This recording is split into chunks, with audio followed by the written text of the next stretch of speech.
Only one thing stands between SpaceX and its road to success: the FAA. Thanks to the incredibly engineered Starship, SpaceX is destined to revolutionize space travel. But they have their hands tied. However, news has come to light regarding FAA approval for the Starship. Today, we'll discuss the recent breaking news that suggests that the FAA will grant SpaceX permission to fly its rockets in the near future. Furthermore, we will discuss NASA's SLS and how it relates to the launch of the Artemis 1 craft. Why hasn't the FAA granted SpaceX clearance yet? Stay tuned till the end of the video as we discuss the details surrounding the space industry and examine the details behind these events and more. Without further ado, let us begin with the video. You might be wondering, what is the role of the NASA SLS in regard to the FAA and its permission towards the Starship? However, before we discuss the SLS, first let us talk about the important stuff. FAA might finally give SpaceX the permission it needs. These are exciting times for the space company. Let us now talk about the topic in detail. Musk's intentions to launch an orbital test plate from its Southeast Texas launch pad have yet to be approved by the Federal Aviation Administration. That won't happen until the FAA releases the results of the final programmatic environmental evaluation, which was intended to be completed by the end of 2021, but has been repeatedly delayed. According to the FAA, the research has been postponed until April 29th. The FAA claimed that it was currently analyzing the situation and working with local, state, and federal entities to coordinate the evaluation. The evaluation's final version was scheduled to be released on March 28th. That does not, however, suggest anything. That assessment does not guarantee that SpaceX will be able to fly, as Musk and others have stated that it could lead to a more extensive environmental impact statement, or EIS, postponing any Texas launch plans beyond 2022. If an EIS is obtained, Musk says launch preparations for the Starship may have to be shifted to Kennedy Space Center, where construction on infrastructure to support the new rocket will continue from KSC Launch Pad 39A, where SpaceX presently launches the Falcon 9 and Falcon Heavy rockets. Even if it has to relocate to Florida, Musk promised in February that the world's most powerful rocket will make its first flight by the end of the year. To date, the company has flown prototype Starships to altitudes of roughly 6 miles without the booster and attempted landings in Texas with different degrees of success. They are equipped with 3 or fewer engines than the modern Raptor. The Orbital version, which will have 39 Raptor engines, 33 on the booster and 6 on the Starship, will be attached to this ultra-heavy rocket. The Raptor engines will be modified even if SpaceX wins FAA approval, according to the firm. It's not like a rocket is going to launch. If the next test is launched from Texas, the plan is to launch a tightly packed Starship and a super heavy booster, split them, and return the booster to a SpaceX vessel 20 miles offshore in the Gulf of Mexico, where the Starship achieves orbit and makes at least one orbit around the Earth before landing in the Pacific Ocean. On the other hand, Texas will remain the most favored place for Starship testing. So, how do you like the video so far, folks? Another stumbling barrier is on the way. I'm sure you'll have enough of them. What are the similarities and differences between NASA's rehearsal situation and SpaceX's issues? In addition, which of the following do you think has a better possibility of landing on Mars? However, it would mean the world to us if you liked and subscribed to the channel before we answer these questions. So, let's get back to the video, shall we?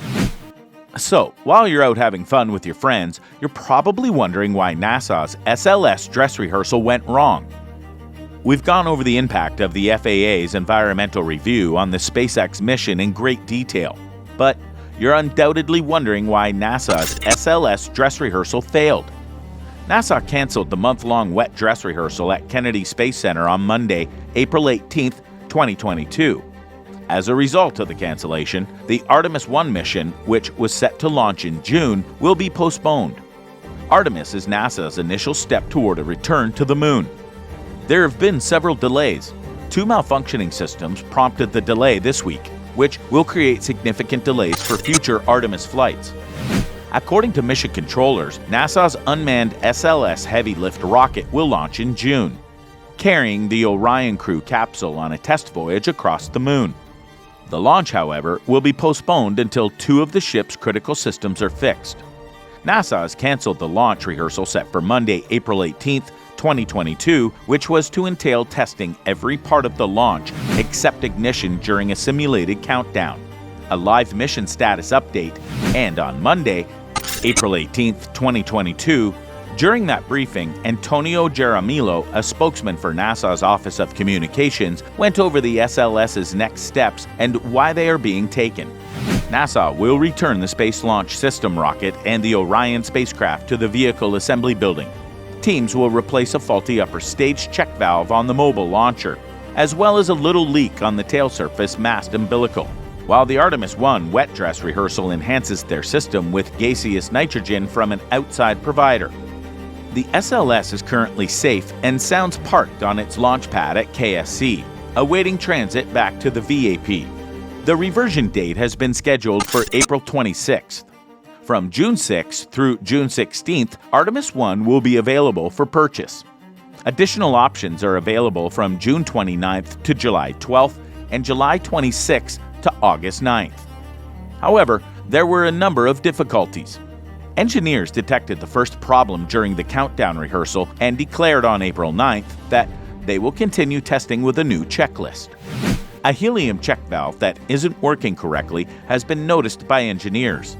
Helium is utilized for a variety of purposes, including cleaning engines and emptying lines, loading propellants during tanking, and draining propellants.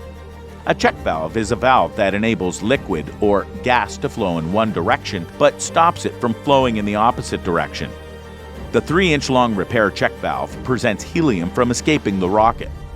Furthermore, Tom Whitmire, NASA's Deputy Associate Administrator for Shared Exploration Systems Development, expressed confidence while stressing the obstacles engineers and technicians face as they prepare to launch the SLS for the first time this week during the rollbacks announcement.